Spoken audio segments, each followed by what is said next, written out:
Fortunio par Théophile Gautier.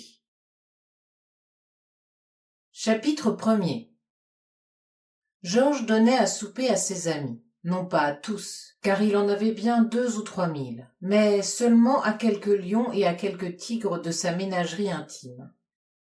Les soupers de Georges avaient une célébrité d'élégance joyeuse et de sensualité délicate qui faisait regarder comme une bonne fortune d'y être invité.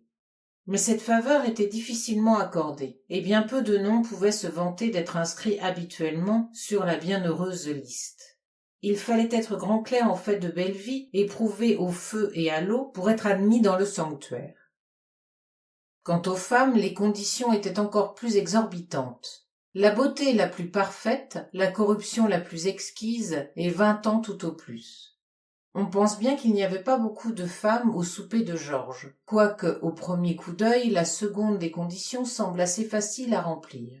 Cependant, il y en avait 4 ce soir-là, 4 superbes créatures, 4 pur sang, des anges doublés de démons, des cœurs d'acier dans des poitrines de marbre, des Cléopâtres et des impérias aux petits pieds.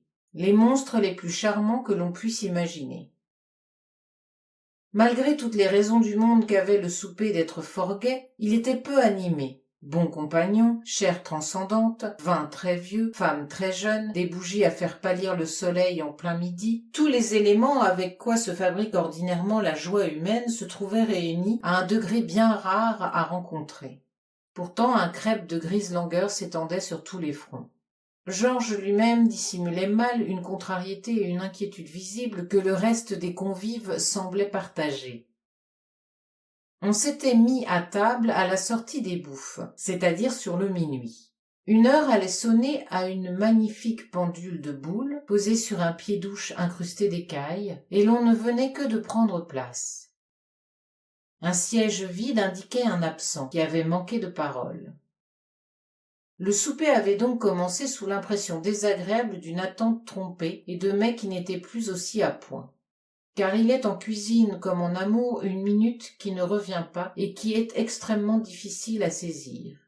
Il fallait assurément que ce délinquant fût un personnage vénéré parmi la bande, car Georges, gourmand à la manière d'Apicius, n'aurait pas attendu 2 princes un quart d'heure.